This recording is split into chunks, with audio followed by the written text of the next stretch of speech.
The land was never about money. It was about peace, memory, legacy. My name is Raymond Ellison, and for nearly 4 decades, I lived on 30 untouched acres just outside Clearwater. My wife, June, and I bought the land in '88 when it was nothing but scrub and clay. We built the house with our hands. She planted the willows that still kiss the edge of the pond every spring. I poured the concrete that held up our porch. Every corner held her fingerprint. When cancer took her 12 years ago, I stayed. I had enough to live. The world spun faster out there, but here, on the ridge, time was kind. No traffic. No sirens. Just trees, water, and wind. That changed when Clearhaven communities showed up. They started small, surveyors walking the southern edge of my fence line, claiming they were mapping possible infrastructure routes. Then came trucks, then bulldozers carving out roads, pouring foundations just outside my boundary. I watched them from my porch, arms crossed, silent. They didn't wave. I didn't either. Then one morning, a stranger in a tailored suit knocked on my door. "Mr. Ellison?" he asked with a tight smile. "Bradlin Moore. I represent Clearhaven communities. Would you be open to discussing the future of your property?" I stared at him. "The future's already here," I said. "You're looking at it." He chuckled like I'd made a joke. "We're building a luxury lifestyle community, Clearwater Summit. This ridge, well, it's prime. Views like this sell dreams. We could make you a very generous offer." "No, thanks," I replied and closed the door. I figured that was the end of it. It wasn't. 2 weeks later, I came home from town and found a signpost staked near my driveway. "Private property, Clearwater Summit HOA. Residents only beyond this point." I yanked it out of the ground and tossed it in the shed. Then came the construction crews, this time on my land. They were laying utility lines. Big yellow machines scraping the topsoil. I ran out, furious. "This is private property," I shouted. "You have no right to be here." A man in a hard hat looked at me like I was the intruder. "We've got permits from the HOA." "You've got what?" He handed me a folder. It was stamped with some municipal-looking seal. It listed plot numbers, parcel codes, but they weren't mine. It was all a mess of legal jargon. I went straight to the county land office.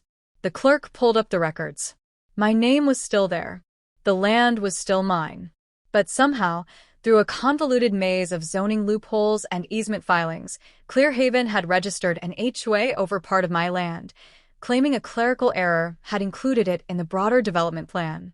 "But this isn't right," I argued. "There's no way this is legal." The clerk shrugged. "You'll have to talk to a lawyer." So I did. 3 lawyers, to be exact. Each said the same thing.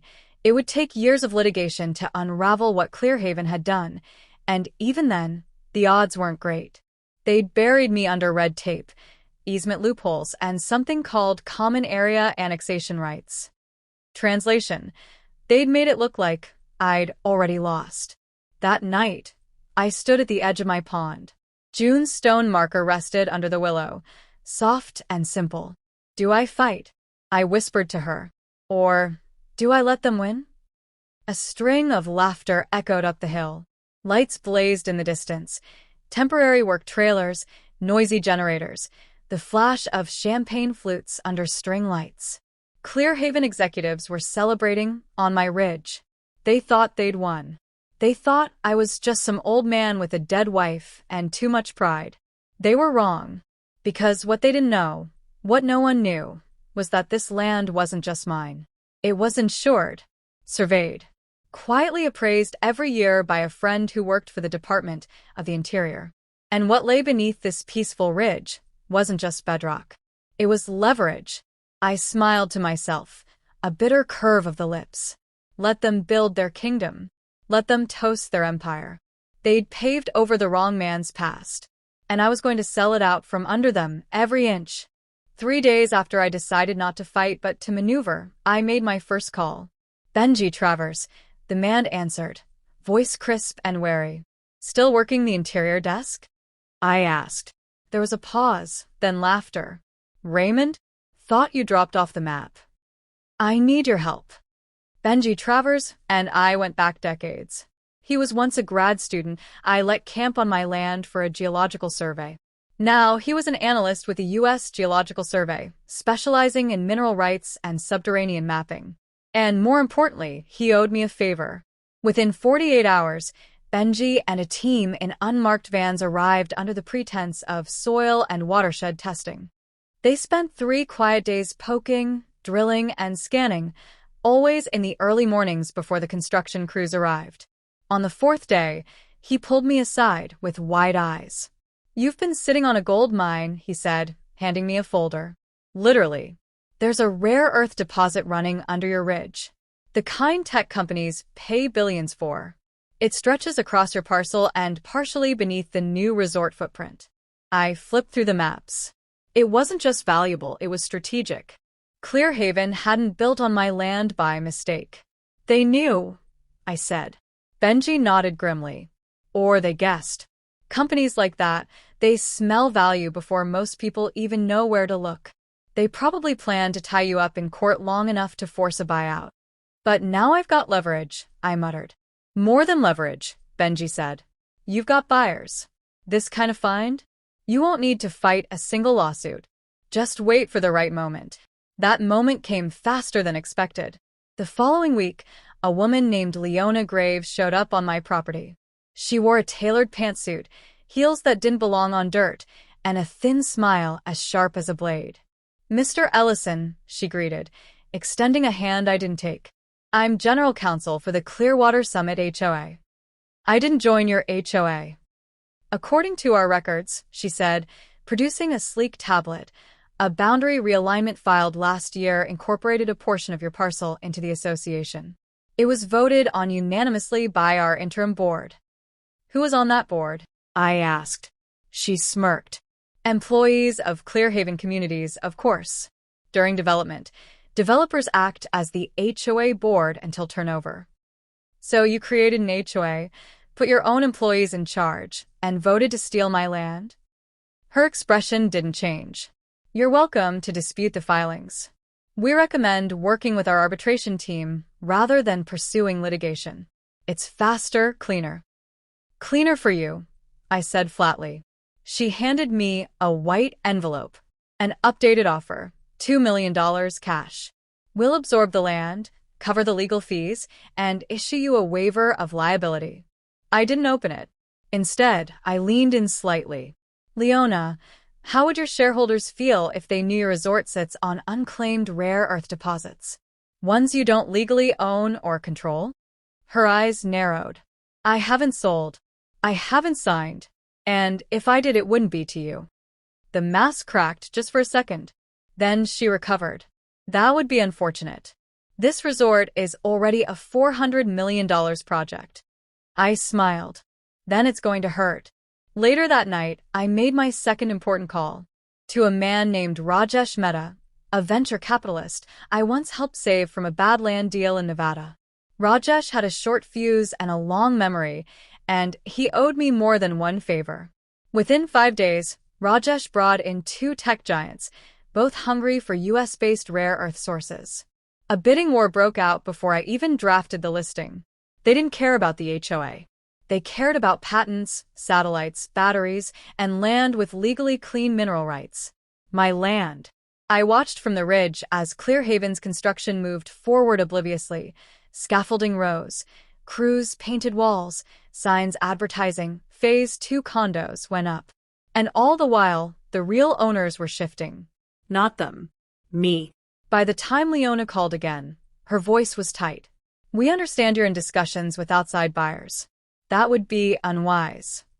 "Unwise for who?" "We'll file for injunctions. You'll need standing."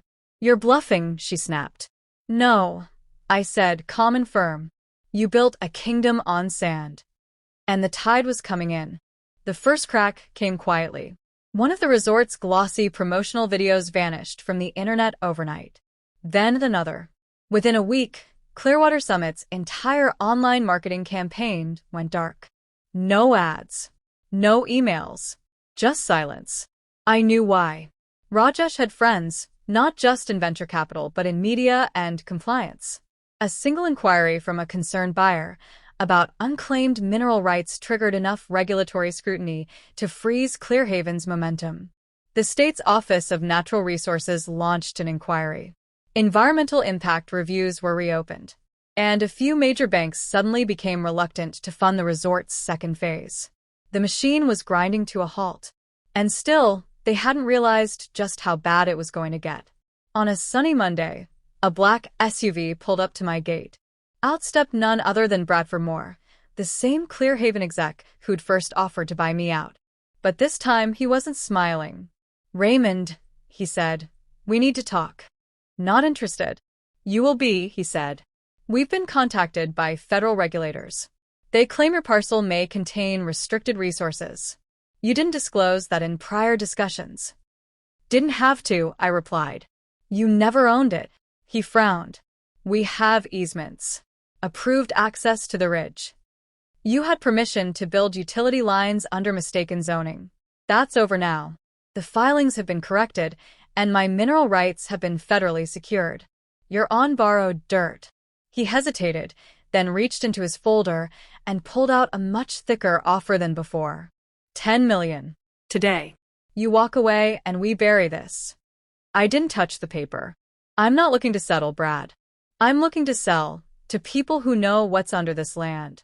You tried to steal my legacy and turn it into cabanas and margaritas. You thought I'd roll over. He leaned in, voice low and tight.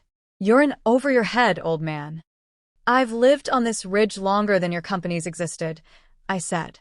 "I'm exactly where I belong." Moore left with clenched fists and no handshake. 3 days later, retaliation came swiftly. Without warning, a construction crew backed a flatbed onto my lower pasture and began unloading building materials: concrete, steel beams, pallets of stone. When I confronted the foreman, he waved a document and said, "New Community Fitness Center. HOA greenlit it." "You're trespassing," I growled. "Call the cops," he said. "See what they say." So I did. When the sheriff's deputies arrived, they seemed hesitant. "This is messy, Mr. Ellison. We're getting conflicting claims. Might be best to let the court handle it." I stared at them. "So you're saying they can build on my land and I'm supposed to watch?" They shrugged. "Until a judge tells them otherwise, they're not technically violating the latest filings." It was a stall tactic. Clearhaven was playing for time, hoping they could finish enough of the resort to force a settlement. But I wasn't alone anymore. Rajesh's legal team filed a temporary restraining order the same day. Within 24 hours, federal officers from the Bureau of Land Management arrived with survey equipment, escorted by 2 state troopers. They cordoned off my ridge, marked it with fluorescent flags, and posted laminated signs that read, "Federal property under mineral contract review. No access without clearance." That shut the construction down fast. Overnight, the HOA's illusions crumbled. Residents, some who'd paid over $1 million for their new hillside homes, began demanding answers. Why were federal agents posting signs? Why had resort bookings been canceled? Why did Phase 2's promised pool now sit half-dug and rotting? Clearhaven couldn't answer. Their HOA board scrambled. Emails flew. Emergency meetings were called. And then, just as I hoped, the internal fractures appeared. A whistleblower. An assistant project manager anonymously leaked documents proving Clearhaven knew about the mineral data months before construction. They'd planned to seize the land, exploit the resources quietly, and smother legal resistance with bureaucracy. It was front-page news the next morning. HOA empire built on stolen soil, the headline screamed. Clearhaven's stock tanked. Their investors fled. Leona Graves vanished from her corner office. Moore resigned to spend more time with family. And I stood on my porch and watched the sunrise pour gold across the ridge. Benji had returned with final paperwork. Rajesh was already closing the deal. A 10-year extraction lease. Renewable. Fully funded. Billions in value over the next 2 decades, and the land itself would stay mine. I'd turned a power play into a payday. But I wasn't done yet, because there was still one final move to make. 6 weeks later, I walked into the Clearwater Summit HOA's quarterly meeting. The community center was half finished, exposed beams, temporary lights, folding chairs set up where polished floors were supposed to be. The HOA board sat stiffly at a long plastic table. The audience, residents in golf polos and linen dresses, buzzed with tension. Every eye tracked me as I walked to the microphone at the front. "Raymond Ellison," I said, voice steady. "Lot 27. Formerly your favorite target."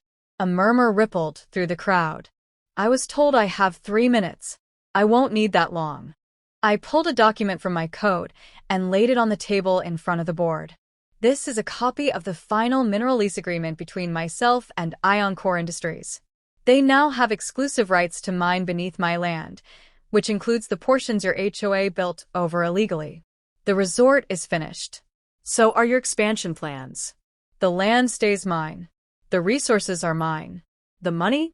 Also mine." A few gasps. One board member looked like she was about to cry. I turned back to the crowd. "For months, your leadership trespassed, forged filings, and lied to your faces. They used HOA rules to punish me into submission. When that didn't work, they tried to build around me. Through me." I let the silence settle. But I didn't fight back with lawsuits or noise complaints. I fought with leverage, with patience, and with a few well-placed friends. A man in the back stood up. "So what happens now?" I nodded. "Glad you asked." From my briefcase, I took out a second document. This one bore a gold seal. "This is a purchase offer. I'm buying back the remaining undeveloped acres of Clearwater Summit. Every lot you haven't sold. Every half-built amenity. Every empty parcel. I'm not doing it through a proxy. I'm doing it as myself." The board froze. I offered full market value, and most investors, facing a scandal, jumped at the chance to unload. I now control the majority interest in this development. Someone stood up and clapped. One resident. Then 2. Then 5. The board president, a sour-faced man named Clifton Rudd, barked, "This is a community. You can't just take over." "Actually, I can," I said, handing him the stack of signed deeds. "And under your own bylaws, the majority landholder can call for board re-election." He stared at the papers, face blanching. "I'm calling that vote now." I stepped back. It took less than 15 minutes. Every board member but one was replaced. Most of them fled without a word. The new president, a sharp, retired Army colonel named Evelyn Knox, promised transparency and fairness moving forward. After the meeting, a young couple approached me, baby on hip, concern etched into their faces. "What does this mean for us?" the father asked. "We just bought our home." "It means," I said gently, "you'll get a real HOA. One that works for residents. No power plays. No schemes. Just people protecting their neighborhood." He looked relieved. "And the resort?" "Closed," I said. Core will restore the ridge above it to federal environmental standards. It'll take time, but your view will be trees again, not tourists." As they walked off, I felt the weight of it all lift. I hadn't just won. I'd changed something. 2 months later, as bulldozers removed the last of Clearhaven's steel skeleton, I stood on my porch sipping coffee, watching the land breathe again. Benji visited with his son, pointing out shale lines and showing him how to test soil. Rajesh sent a bottle of 100-year-old whiskey with a note, "To the Ridge King." I never planned on war, but when they brought one to my door, I fought it my way, with silence, strategy, and the long game. They underestimated an old man with dirt under his nails. They forgot land remembers. And now? Now I was richer than they'd ever be. But more than that, I was free. And the ridge? It was mine again. Forever.